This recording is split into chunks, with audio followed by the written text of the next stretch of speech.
Merci beaucoup, Samir. Mesdames, Messieurs, c'est avec une grande émotion que je prends la parole aujourd'hui pour parler de l'héritage précieux de Georges Corn, qui est pour moi l'un des penseurs arabes et francophones les plus importants de ces 50 dernières années.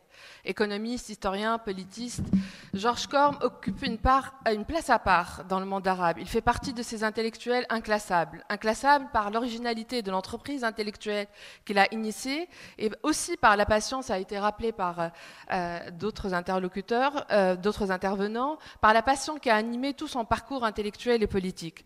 Celles et ceux qui l'ont côtoyé savent que quand on sort d'un entretien avec lui, on est à la fois nourri par l'enthousiasme de son interlocuteur, impressionné par la richesse insoupçonnée de ses analyses et un peu angoissé, car on veut suivre son exemple et les exigences sont Georges très Corn élevées. est survenu à un moment historique qui sublime les préjugés et les catégories. Donc, Georges Corn nous a offert de précieux outils pour penser le monde arabe contemporain et les causes des différentes défaites politiques. Ces défaites politiques largement provoquées par un impérialisme occidental prédateur, ces défaites se sont transformées sur le long terme, en reprenant les termes de Georges Corn, en une machine d'autodestruction qui a culminé, et je le cite encore, dans la tragédie ayant frappé le Yémen et son peuple suite à l'intervention armée de l'Arabie saoudite et les Émirats arabes unis. À cet égard, je souhaite reprendre la manière dont il s'est défini lui-même lors d'une conférence donnée en novembre 2017 à l'Aïoubi, une définition qui résume bien, je trouve, ce qui a animé le parcours de l'intellectuel engagé Georges Corn. J'ouvre la parenthèse. En juin 1982, j'avais achevé la première édition de mon livre « Le Proche-Orient éclaté ». Je résidais à l'époque dans le quartier de Ras Beyrouth. L'immeuble où je résidais près de l'UNESCO tremblait sous le déluge des bombes israéliennes dévastatrices s'abattant sur cette partie de notre capitale Beyrouth.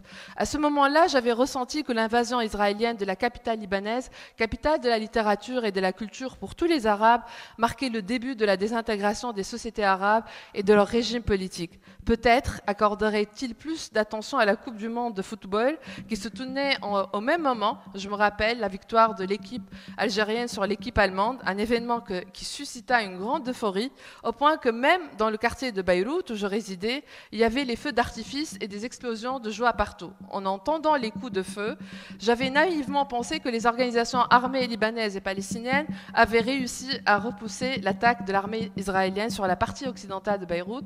Depuis, à travers les différentes éditions de mon ouvrage « Le Proche-Orient éclaté », je suis devenu l'historien de la dynamique de déclin, d'échec et d'explosion des sociétés arabes. Je ferme la parenthèse. Avec le génocide à Gaza et la guerre israélienne au Liban, le constat demeure le même. Nous sommes devenus incapables de penser l'avenir autrement que comme la répétition d'un présent insoutenable.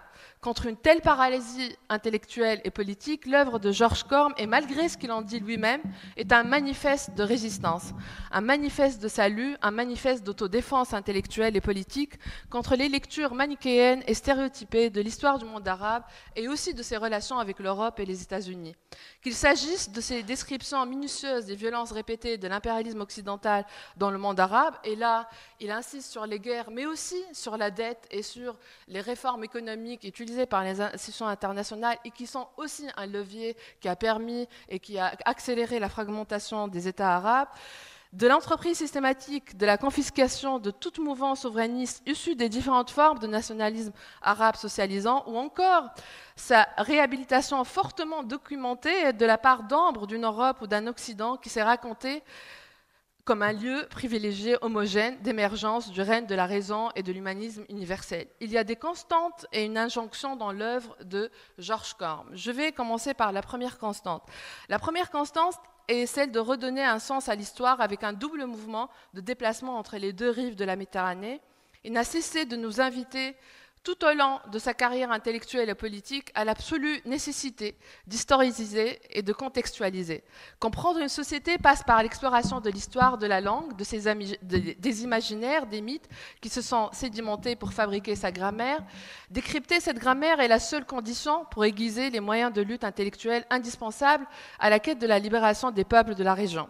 La deuxième constante dans son œuvre est de penser le monde arabe, mais aussi l'Europe, dans leur hétérogénéité. Seule manière, selon lui, de sortir des visions stéréotypées et d'avoir une compréhension fine des dynamiques politiques et économiques à l'œuvre. Ainsi, pour moi, l'originalité de l'œuvre de Corme est de rappeler que cette hétérogénéité ethnique, religieuse, politique et les différentes tensions et conflits que le monde arabe traverse est la seule manière de penser paradoxalement la communauté de destin économique et politique de la région. De là découle l'injonction qui sous-tend toute l'œuvre de Georges Corme. Il nous invite à bien situer les responsabilités dans ces défaites qui ont ponctué l'histoire contemporaine en rompant avec les lectures culturalistes, mais aussi avec l'autoflagellation et les débats identitaires déconnectés de la réalité politique, économique, matérielle. Si la responsabilité de l'impérialisme occidental est évidente pour Georges Corme, le défi pour lui est plutôt de penser la responsabilité des élites politiques et intellectuelles arabes dans le maintien de ce pacte néocolonial. Loin de l'opposition réductrice qui prévaut classiquement entre un nationalisme réactionnaire d'un côté et la globalisation postmoderne de l'autre, le nationalisme arabe tel que revendiqué par l'œuvre de Georges Corme porte l'empreinte des mouvements d'autodétermination et de libération nationale qui ont prévalu dans les cercles de la gauche et des nationalistes arabes du début du XXe siècle. Georges Corme n'a cessé de rappeler que la réalisation des aspirations des peuples de la région exige d'abord de défaire le pacte néocolonial entre les élites locales et leurs émules occidentales et régionales et de penser les États-nations dans la région arabe comme des identités politico-économiques interdépendantes qui partagent, au-delà d'une langue, une culture et une histoire collective, non seulement une configuration particulière de relations économiques et politiques, mais bien plus primordiale encore, une communauté de destin. L'œuvre de Georges Corme est une œuvre d'autodéfense intellectuelle contre la machine de destruction en cours qui offre un diagnostic qui compte autant que le remède proposé. L'œuvre de Georges Corme rappelle que reconnaître ou identifier le problème constitue déjà un geste intellectuel et politique, un pas de côté amorçant un changement. Ce pas de côté, son érudition et son engagement politique en font un penseur à contre-courant.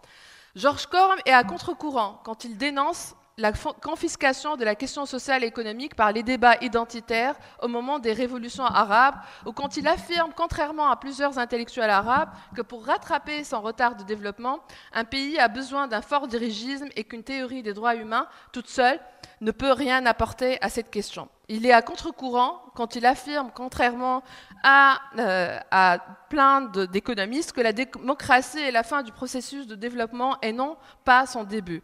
Il est à contre-courant quand, tout en critiquant le régime syrien, dénonce l'islamisation de l'opposition syrienne et rappelle dans un entretien accordé à Ruan 21 que l'urgence est de rétablir l'unité de la Syrie et de faire cesser les ingérences étrangères, notamment turques, américaines et françaises. Il est à contre-courant quand il affirme que les Palestiniens et les Libanais doivent s'unir contre le projet colonialiste et expansionniste israélien. L'existence palestinienne est menacée par les ambitions d'Israël, car les ambitions d'Israël est une terre nettoyée ethniquement de ses habitants d'origine. Quant à l'existence libanaise, elle est mise en péril car la nature multiconfessionnelle libanaise et leur coexistence pacifique avant l'ère du colonialisme européen met au défi le projet sioniste qui exclut les non-juifs. Son œuvre et ses engagements politiques ont été pour beaucoup de chercheurs, mais aussi pour les militants et les citoyens concernés par les luttes d'émancipation dans le monde arabe, un outil formidable pour penser le monde arabe et ses interactions avec les pays voisins, et notamment l'Europe, en introduisant des approches, des schèmes d'analyse et des objets qui bousculaient les habitudes académiques, prisonnières des points de vue disciplinaires, captives d'un territoire balisé par des post-frontières qui se voulaient protecteurs, mais qui n'étaient que des écrans et des obstacles. Que ce soit par son appel constant à la vigilance par rapport aux prépensés ou préjugés qui hantent, sans qu'on le sache, le regard qu'on porte sur les autres, par ses travaux sur les différentes formes de domination sociale, politique et économique, les violences des différentes formes d'impérialisme occidental et aussi les impérialismes régionaux, ou encore son soutien indéfectible à la résistance libanaise et palestinienne, Georges Corme a représenté une sorte de libération cognitive et d'incitation à l'imagination politique, économique, mais mais aussi sociologique pour les différentes générations de chercheurs et de cadres militants qu'il avait inspirés. Il a armé ainsi, grâce à sa radicalité, son refus de la compromission et l'ancrage de sa pensée dans les luttes de libération nationale, loin des idéalisations romanesques, notre volonté d'avancer individuellement et collectivement, avec pour seul objectif le désir de mieux comprendre pour mieux agir. Avec sa disparition, et pour paraphraser ce qu'a dit Engels en son siècle, à la mort de Marx, le monde arabe et francophone est plus court d'une tête. Nous ne pouvons connaître profondément attristé, mais son œuvre foisonnante, tonique et radicale continuera à être une boussole pour tous ceux et toutes celles d'entre nous qui continuent à croire qu'un monde arabe digne et souverain, avec une Palestine libre, est possible. Bien plus encore, c'est le seul horizon envisageable et c'est surtout le seul destin viable pour cette région et aussi pour les deux rives de la Méditerranée.